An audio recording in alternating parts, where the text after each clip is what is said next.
নমস্কাৰ প্ৰথমে মই মোৰ চেনেললৈ আপোনালোক সকলোকে স্বাগতম জনালো আজি মই বনাবলৈ লৈছো ৰঙালাওৰ পাত আৰু তাৰ ঠাৰিৰে বনোৱা দুটা খুবেই টেষ্টি ৰেচিপি আশা কৰো আজি ৰেচিপি দুটা চাই আপোনালোকে ভাল পাব আৰু প্ৰথমটো ৰেচিপি মই ৰঙালাওৰ পাতেৰে বনাম আৰু পাত কেইটা মই একেবাৰে কুমলীয়া পাত লৈছো আৰু প্ৰায় 10-12 কিলোমান মই পাত লৈ লৈছো আৰু পাতখিনি মই প্ৰথমে ভালদৰে ধুই ললো ধুই লোৱাৰ পিছত এতিয়া মই এইখিনি মই গেছৰ ওপৰত এখন কেৰাহী উঠাই দিছো আৰু তাতে মই গোটেইখিনি দি লৈছো আৰু এইখিনি অকমান সময় বইল কৰিব লাগিব আৰু এতিয়া মই ইয়াতে অকনমান পানী দি এইখিনি মই বইল কৰি লম আৰু এতিয়া মই পানী দিয়াৰ পিছত এইখিনি ঢাকন মাৰি দিম প্ৰায় 5 মিনিট মান সময়ৰ বাবে আৰু যেতিয়া পাতখিনি ভালদৰে সিজি যাব আৰু কমি যোৱা নিচিনা হ'ব তেতিয়া মই গেছটো অফ কৰি দিম আৰু এতিয়া 5 মিনিট হৈ গ'ল আৰু এয়া সব পাতকেইটা ধুনীয়াকৈ কমিও গ'ল আৰু সিজি গৈছে এইখিনি আৰু এতিয়া মই গেছটো অফ কৰি দিম গেছটো অফ কৰাৰ পিছত এইখিনি ঠাণ্ডা হ'বৰ বাবে মই এটা গ্লাছৰ বাউলত এইখিনি নমাই ৰাখিলো আৰু সম্পূৰ্ণৰূপে ঠাণ্ডা হোৱাৰ পিছত এইখিনি এটা পেষ্ট বনাব লাগিব আৰু এতিয়া মই এইখিনি পেষ্টটো বনাই ললো আৰু পুনৰ মই গেছৰ ওপৰত উঠাই দিলো কেৰাহী এখন আৰু তাতে দি দিলো জুখমতে মিঠাতেল তেলখিনি যেতিয়া ভালদৰে গৰম হ'ব তাতে মই আধা চামুচ দি দিছো কালজিৰা দিলে ইয়াৰ টেষ্টটো খুব ভাল লাগে আৰু ইয়াতে মই শুকান জলকীয়া দুটাও দি দিছো অকমান সময় ভালদৰে এইখিনি ভাজি দিছো অলপ সময় ভালদৰে ভজাৰ পিছত এতিয়া ইয়াতে দিম মই পিয়াজ আৰু অলপ নহৰু এনেকৈ কাটি লৈছো নহৰুৰ পৰিমাণটো মই অকমান বেছিকৈ দিছো মাজত ফালি দিছো আৰু এতিয়া পিয়াজ আৰু নহৰুখিনি অলপ সময় ভালদৰে ভাজিব লাগিব যেতিয়ালৈকে এইখিনি অকমান ৰঙচুৱা হৈ নাযায় তেতিয়ালৈকে এইখিনি মই এনেদৰে ভাজি থাকিম অলপ সময় ভজাৰ পিছত যেতিয়া এইখিনি অকমান ৰঙচুৱা নিচিনা হ'ব তেতিয়া মই ইয়াতে দিম কাটি ৰখা দুটা বিলাহী মই দি দিছো আৰু বিলাহীকিটা দিয়াৰ পিছতো এইখিনি খুব ভালদৰে ভাজিব লাগিব যাতে বিলাহীখিনি ভালদৰে সিজি যায় আৰু অলপ সময় এনেদৰে ভাজি থাকিম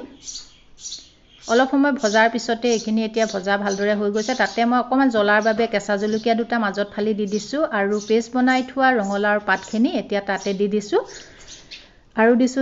নিমখটো আপোনালোকে নিজৰ সোৱাদ অনুসৰি দিব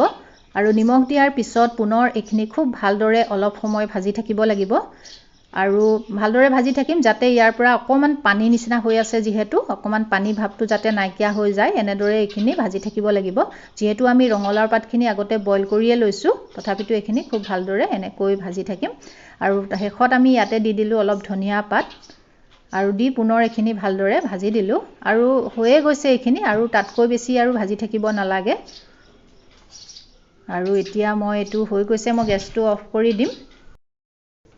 ৰঙালাও পাতেৰে বনোৱা এই ৰেচিপিটো খাই খুব বেছি ভাল লাগে আপোনালোকে আগতে যদি বনোৱা নাই নিশ্চয় বনাই খাই চাব আৰু কেনেকুৱা পালে কমেন্ট কৰিবলৈ নাপাহৰিব এতিয়া আহকচোন ৰঙালাওৰ পাত আৰু ঠাৰিৰে বনোৱা ৰেচিপিটো বনাবলৈ আৰম্ভ কৰো যেহেতু ৰঙালাওৰ পাত সকলোৱে খাই ভাল পায় আৰু যেনেকৈ নবনাওক ইয়াৰ এটা খুব ধুনীয়া সোৱাদ আছে আহকচোন মই কেনেকৈ বনাও আপোনালোকক দেখুৱাম তাৰ বাবে মই গেছৰ ওপৰত এয়া কেৰাহী এখন গৰম হ'বলৈ দিছো তাতে দি দিলো জুখমতে মিঠাতেল তেলখিনি গৰম হলে প্ৰথমে ইয়াতে মই এইখিনি হৈছে বুট দাইলখিনি মই অকমান সময় তিয়াই ৰাখি এটা পেষ্ট বনাই ললো তাৰ পিছত এইখিনিত অকমান নিমখ আৰু হালধি দি এইখিনি মই অকমান বৰ টাইপত বনাই লম সৰুকে বনালে ভাল হ'ব মই বেছি ডাঙৰকে বনোৱা নাই আৰু ইয়াত মই বেলেগ মছলা একো ব্যৱহাৰ কৰা নাই পিয়াজ নহৰু একো দিয়া নাই মাত্ৰ নিমখ আৰু হালধি দিলো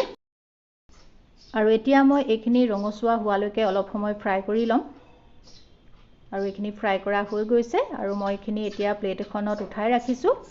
আৰু তাত যিখিনি তেল থাকি গৈছে তাতে মই পুনৰ ফ্ৰাই কৰি লম কেইপিছমান আলুখিনি মই দীঘলে কাটিছো আৰু এইখিনিও মই অকনমান ৰঙচুৱা হোৱালৈকে ভালদৰে ফ্ৰাই কৰি লম আৰু আলুখিনিও মোৰ এতিয়া ফ্ৰাই কৰা হৈ গৈছে আৰু এইখিনিও মই প্লেটত উঠাই ৰাখিলো আৰু তাত এতিয়া যিখিনি তেল থাকি গৈছে সেই তেলখিনিয়ে মই ব্যৱহাৰ কৰিছো তাতে দি দিলো আধা চামুচ পাঁচফোৰণ আৰু দুটা শুকান জলকীয়া দি এইখিনি অকমান সময় ধুনীয়া গোন্ধটা ওলোৱালৈকে ভাজি দিলো আৰু এতিয়া মই ৰঙালাওৰ পাত আৰু ঠাৰিখিনি লৈ লৈছো আৰু তাতে প্ৰথমতে দি দিছো ঠাৰিখিনি আৰু অলপমান ৰঙালাও পাতো যেহেতু আছে আৰু দুইটা বস্তু মিক্সকে দিলেহে খাই বেছি ভাল লাগে আৰু ঠাৰিখিনি মই অলপ সময় ভালদৰে ভাজি দিলো তাৰ পিছত এতিয়া মই পুনৰ পাতখিনি দি দিলো পাতখিনি দি হালধি পাউডাৰ আধা চামুচ দিলো আৰু নিমখ দি দিলো এচামুচ দি এইখিনি পুনৰ এতিয়া ভালদৰে অলপ সময় ভাজি লম যেতিয়ালৈকে এইখিনি অকমান পমি নাযায় শাকখিনি ভালদৰে ভাজি ল'ব লাগে আৰু এতিয়া এইখিনি অলপ সময় ভজাৰ পিছতে এতিয়া মই ইয়াতে অকণমান পানী দি দিছোঁ। পানী অকণমান দি দিলে সোনকালে ঠাৰিখিনি সিজি যাব, নহ'লে ঠাৰিখিনি সিজোতে অকণমান সময় লাগে। আৰু এতিয়া মই ঢাকোনখন মাৰি দিছোঁ আৰু 5 মিনিটমান সময় এইখিনি সিজাৰ পিছত এতিয়া মই ঢাকোনখন খুলি এয়া চাইছোঁ আৰু এইখিনি এতিয়া প্ৰায় ঠাৰিখিনি পাতখিনি এইখিনি ভালদৰে সিজি গৈছে। এতিয়া মই ইয়াতে পুনৰ দি দিম গৰম পানী, যিহেতু পানীখিনি আগৰ পানীখিনি নাইকিয়াই হৈ গ'ল, সেইবাবে অকণমান পানী দিলে খাবলৈ ভাল হ'ব। আৰু এতিয়া মই ইয়াতে দিম মই পেষ্ট এটা বনাই লৈছোঁ। এইখিনি হৈছে সৰিয়হ আৰু আফুগুটিৰ পেষ্ট, আৰু আপোনালোকে অকল সৰিয়হ দিও বনাব পাৰে, কিন্তু অকণমান যদি আফুগুটি থাকে তেতিয়া আপোনালোকে সৰিয়হৰ লগত মিলাই দিব, খাবলৈ খুব বেছি ভাল লাগে। আৰু 2 চামুচ দি দিছোঁ তাৰে, আৰু এইখিনি ভালদৰে মিক্স কৰি দিছোঁ। ইয়াৰ কালাৰটোও ভাল লাগে আৰু খায়ো ভাল লাগে। আৰু ভালদৰে এইখিনি অকণমান সময় এতিয়া উতলিবলৈ দিম, আৰু উতলি থাকোঁতেই ইয়াতে মই দিম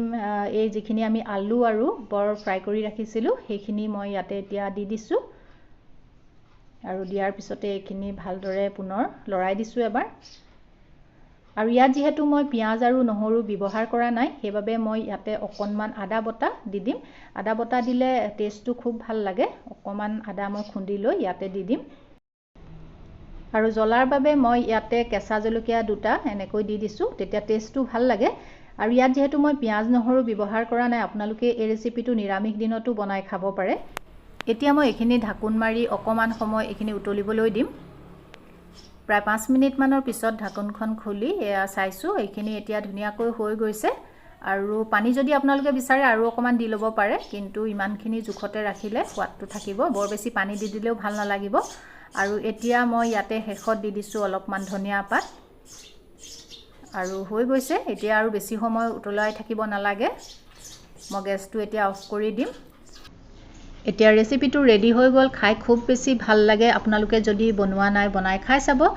আৰু আজিৰ 2টা ৰেচিপিয়ে চাই আপোনালোকৰ কেনেকুৱা লাগিলে কমেণ্ট কৰি জনাবলৈ নাপাহৰিব। মোৰ চেনেলত যদি নতুনকৈ আহিছে তেন্তে চেনেলটো ছাবস্ক্ৰাইব কৰি কাষত থকা বেল আইকনটো প্ৰেছ কৰি অল কৰি থ'ব, তেতিয়া মোৰ আহিবলগীয়া সকলো ভিডিঅ'ৰ নটিফিকেশ্যন আপোনালোকে পাই থাকিব। আজিৰ ভিডিঅ'টো চোৱাৰ বাবে আপোনালোকলৈ বহুত বহুত ধন্যবাদ জনালোঁ।